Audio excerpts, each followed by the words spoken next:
ವಿಜಯ್ ಕಾರ್ತಿಕೇಯನ್ ಮತ್ತು ಸುದೀಪ್ ಅವರು ಜೊತೆಯಾಗಿ ಬರುತ್ತಿರುವ ಎರಡನೇ ಚಿತ್ರ ಮಾರ್ಕ್. ಅವರ ಮೊದಲನೇ ಚಿತ್ರ ಮ್ಯಾಕ್ಸ್ ಬಹು ಯಶಸ್ಸನ್ನು ಕಂಡಿತ್ತು.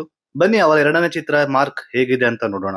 ಅದಕ್ಕೂ ಮುಂಚೆ ಯಾರೆಲ್ಲ ನನ್ನ ಚಾನೆಲ್ ನ ಫಸ್ಟ್ ಟೈಮ್ ನೋಡ್ತಾ ಇದ್ದೀರಾ, ದಯವಿಟ್ಟು ಸಬ್ಸ್ಕ್ರೈಬ್ ಮಾಡಿ. ಇಷ್ಟ ಆದ್ರೆ ಒಂದು ಲೈಕ್ ಬಟನ್ ಒತ್ತಿ.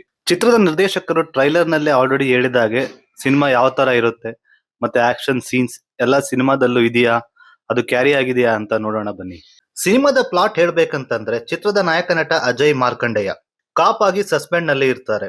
ಸಸ್ಪೆಂಡ್ ನಲ್ಲಿ ಇದ್ರೂ ಕೂಡ ಅವರು ಹೇಗೆಲ್ಲ ತನ್ನ ಕೆಲಸಗಳನ್ನ ಮಾಡ್ತಾರೆ ಮತ್ತು ಈ ಸಿನಿಮಾದಲ್ಲಿ ಬಹಳಷ್ಟು ಮಕ್ಕಳು ಆಡುವಾಗಲೇ ಕಿಡ್ನಾಪ್ ಆಗ್ತಾ ಇರ್ತಾರೆ. ಈ ಕೇಸಿಗೂ ಮಾರ್ಕ್ ಎಂಟ್ರಿ ಕೊಡ್ಬೇಕಾಗತ್ತೆ. ಅವನಿಗೂ ಮತ್ತು ಈ ಕಿಡ್ನಾಪ್ ಆದ ಮಕ್ಕಳಿಗೂ ಕನೆಕ್ಷನ್ ಇದೆಯಾ ಅನ್ನೋದೇ ಈ ಸಿನಿಮಾದ ಪ್ಲಾಟ್ ಅಂತ ಕೂಡ ಹೇಳ್ಬೋದು. ಈ ಸಿನಿಮಾ ಶುರುವಾದಾಗಿಂದ ಎಲ್ಲರಲ್ಲೂ ಒಂದು ಕ್ವಶನ್ ಇದ್ದೇ ಇರುತ್ತೆ, ವಿಜಯ್ ಕಾರ್ತಿಕೇಯನ್ ಮತ್ತು ಕಿಚ್ಚ ಸುದೀಪ್ ಅವರು ಮತ್ತೆ ಒಂದಾಗಿ ಬರ್ತಾ ಇದ್ದಾರೆ, ಮತ್ತೆ ಇದು ಮ್ಯಾಕ್ಸ್ ರೀತಿನೇ ಇರುತ್ತಾ ಮತ್ತು ಮಾರ್ಕ್ ಡಿಫ್ರೆಂಟ್ ಸ್ಟೋರಿನಾ ಅಂತ. ಬಟ್ ಎಲ್ಲದಕ್ಕೂ ಒಳ್ಳೆ ಸಮರ್ಥನೆ ಕೊಟ್ಟಿದ್ದಾರೆ ಡೈರೆಕ್ಟರ್ ಅಂತಾನೆ ಹೇಳ್ಬೋದು. ಮತ್ತೆ ಈ ಚಿತ್ರದಲ್ಲಿ ಸುದೀಪ್ ಅವರ ಮಾಸ್ ಸ್ವಾಗ್ ಎಲ್ಲಾ ಕೂಡ ಸಖತ್ತಾಗಿ ವರ್ಕ್ ಆಗಿದೆ ಅಂತಾನೆ ಕೂಡ ಹೇಳ್ಬೋದು. ಆಕ್ಷನ್ ಸೀನ್ಸ್ ಕಾಮಿಕ್ ಅಂತ ಬಂದ್ರೆ ಸುದೀಪ್ ಅವರೇ ಸಾಟಿ ಅಂತ ಕೂಡ ಹೇಳ್ಬೋದು. ಈ ಸಿನಿಮಾದಲ್ಲಿ ಫಸ್ಟ್ ಹಾಫ್ ನಲ್ಲಿ ಹೀರೋ ಫೇಸ್ ಮಾಡೋ ಚಾಲೆಂಜಸ್, ಕಾನ್ಫ್ಲಿಕ್ಟ್ಸ್ ಅವುಗಳನ್ನೆಲ್ಲ ತುಂಬಾ ಚೆನ್ನಾಗಿ ತೋರಿಸಿದ್ದಾರೆ ಅಂತಾನೆ ಕೂಡ ಹೇಳ್ಬೋದು. ಮತ್ತೆ ಸುದೀಪ್ ಅವರನ್ನ ಸೆಲೆಬ್ರೇಟ್ ಮಾಡೋ ಪಾಯಿಂಟ್ಸ್ ಗಳು ಕೂಡ ತುಂಬಾ ಇದೆ, ಮತ್ತೆ ಅವುಗಳು ಎಲ್ಲವೂ ಕೂಡ ಒಳ್ಳೆ ಪಾಯಿಂಟ್ಸ್ ನಲ್ಲೇ ಮೂಡ್ ಬಂದಿದೆ ಕೂಡ ಅಂತಾನು ಹೇಳ್ಬೋದು. ಇದರ ಮಧ್ಯೆ ಆಕ್ಷನ್ ಸೀನ್ಸ್, ಆಕ್ಷನ್ ಕೊರಿಯೋಗ್ರಫಿ ಎಲ್ಲವೂ ಸೂಪರ್ ಇದೆ ಅಂತಾನೆ ಕೂಡ ಹೇಳ್ಬೋದು.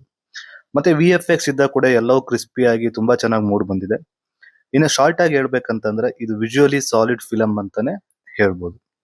ಇನ್ನು ಮ್ಯೂಸಿಕ್ ಮತ್ತೆ BGM ವಿಚಾರಕ್ಕೆ ಬರೋದಾದ್ರೆ, ಅಜನೀಶ್ ಲೋಕನಾಥ್ ಅವರ ಕೈ ಚಳಕ ಸಿನಿಮಾನ ಒಂದ್ ಹೆಜ್ಜೆ ಮೇಲಕ್ಕೆ ತಗೊಂಡೋಗುತ್ತೆ ಅಂತಾನೆ ಹೇಳ್ಬೋದು. ಮತ್ತೆ ಆಕ್ಷನ್ ಸೀನ್ ಅಲ್ಲಿ ಬರೋ ಅವರ ಮ್ಯೂಸಿಕ್ BGM ತುಂಬಾನೇ ಹೆಲ್ಪ್ ಮಾಡಿದೆ ಸಿನಿಮಾಗೆ ಅಂತಾನು ಕೂಡ ಹೇಳ್ಬೋದು. ಮತ್ತೆ ಸೈಕೋ ಸೈತಾನ್ ಮತ್ತು ಮಸ್ತ್ ಮಲೈಕಾ ಸಾಂಗ್ಸ್ ಥಿಯೇಟರ್ ನಲ್ಲಿ ಕೇಳೋದೇ ಚಂದ. ಮತ್ತೆ ಅಜನೀಶ್ ಲೋಕನಾಥ್ ಅವರು ಮುಂಬರುವ ಚಿತ್ರಗಳ ಮೇಲೆ ತುಂಬಾನೇ ಹೈಪ್ ಕೂಡ ಕ್ರಿಯೇಟ್ ಆಗುತ್ತೆ ಅಂತಾನು ಕೂಡ ಹೇಳ್ಬೋದು. ನವೀನ್ ಚಂದ್ರಾರ್ ಅವರು ಭದ್ರಾ ಎಂಬ ಕ್ಯಾರೆಕ್ಟರ್ ನ ತುಂಬಾ ಚೆನ್ನಾಗಿ ಮಾಡಿದ್ದಾರೆ. ಸಮ್ ಟೈಮ್ಸ್ ಅವರ ಕ್ಯಾರೆಕ್ಟರ್ ತುಂಬಾ ಲೌಡ್ ಅಂತ ಕೂಡ ಅನ್ಸುತ್ತೆ. ಇನ್ನು ಯೋಗಿ ಬಾಬುರ್ ಅವ್ರಿಗೆ ಸ್ಕ್ರೀನ್ ಸ್ಪೇಸ್ ಅಷ್ಟಿಲ್ಲ ಅಂದ್ರೂ ಕೂಡ ಅವರ ಪಾತ್ರಕ್ಕೆ ಎಷ್ಟು ಪ್ರಾಮುಖ್ಯತೆ ಇದೆಯೋ ಅಷ್ಟು ಅಚ್ಚುಕಟ್ಟಾಗಿ ಮಾಡಿದ್ದಾರೆ. ಇನ್ನು ಸಪೋರ್ಟಿಂಗ್ ಆಕ್ಟರ್ಸ್ ಆದಂತ ಗೋಪಾಲ್ ಕೃಷ್ಣ ದೇಶಪಾಂಡೆ, ನವೀನ್ ಚಾಕೋರ್ ಅವರು ಕೂಡ ಒಳ್ಳೆ ಆಕ್ಟಿಂಗ್ ಮಾಡಿದ್ದಾರೆ ಅಂತ ಕೂಡ ಹೇಳ್ಬಹುದು. ಮೊದಲನೇ ಹಾಫ್ ಅಷ್ಟಕ್ಕಷ್ಟೇ ಅನ್ಸಿದ್ರು ಕೂಡ ಸೆಕೆಂಡ್ ಹಾಫ್ ನಲ್ಲಿ ಒಳ್ಳೆ ಪಿಕಪ್ ತಗೊಂಡಿದೆ. ಕ್ಲೈಮ್ಯಾಕ್ಸ್ ನಲ್ಲಿ ಒಳ್ಳೆ ಹೈಪ್ ಕ್ರಿಯೇಟ್ ಮಾಡಿದ್ದಾರೆ ಡೈರೆಕ್ಟರ್ ಅಂತಾನೆ ಹೇಳ್ಬಹುದು. ಇಷ್ಟೆಲ್ಲ ನಮಗೆ ಇಷ್ಟ ಆಯಿತು.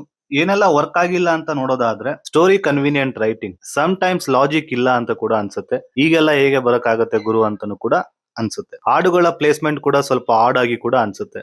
ಬಟ್ ಇದು ಥಿಯೇಟರ್ ಎಕ್ಸ್ಪೀರಿಯನ್ಸ್ ಕೊಡಿದ್ರೆ ಅದು ಯಾವ್ದು ಕೂಡ ಮ್ಯಾಟರ್ ಆಗಲ್ಲ. ಒಟ್ಟಾರೆ ಹೇಳ್ಬೇಕಂತ ಅಂದ್ರೆ ಮಾರ್ಕ್ ಬಂದು ವಿಜುವಲಿ ಟ್ರೀಟ್ ಸಾಲಿಡ್ ಮೂವಿ ಅಂತಾನೆ ಹೇಳ್ಬೋದು. ಯಾರೆಲ್ಲ ಈ ಚಿತ್ರ ನೋಡಿದೀರಾ, ನಿಮಗೆಲ್ಲ ಹೇಗೆ ಅನಿಸ್ತು ಅಂತ ಕಮೆಂಟ್ ಮಾಡಿ. ಮತ್ತೆ ಯಾರೆಲ್ಲ ನನ್ನ ಚಾನೆಲ್ ನ ಫಸ್ಟ್ ಟೈಮ್ ನೋಡ್ತಾ ಇದ್ದೀರಾ, ದಯವಿಟ್ಟು ಸಬ್ಸ್ಕ್ರೈಬ್ ಮಾಡಿ. ಇಷ್ಟ ಆದ್ರೆ ಒಂದು ಲೈಕ್ ಬಟನ್ ಒತ್ತಿ.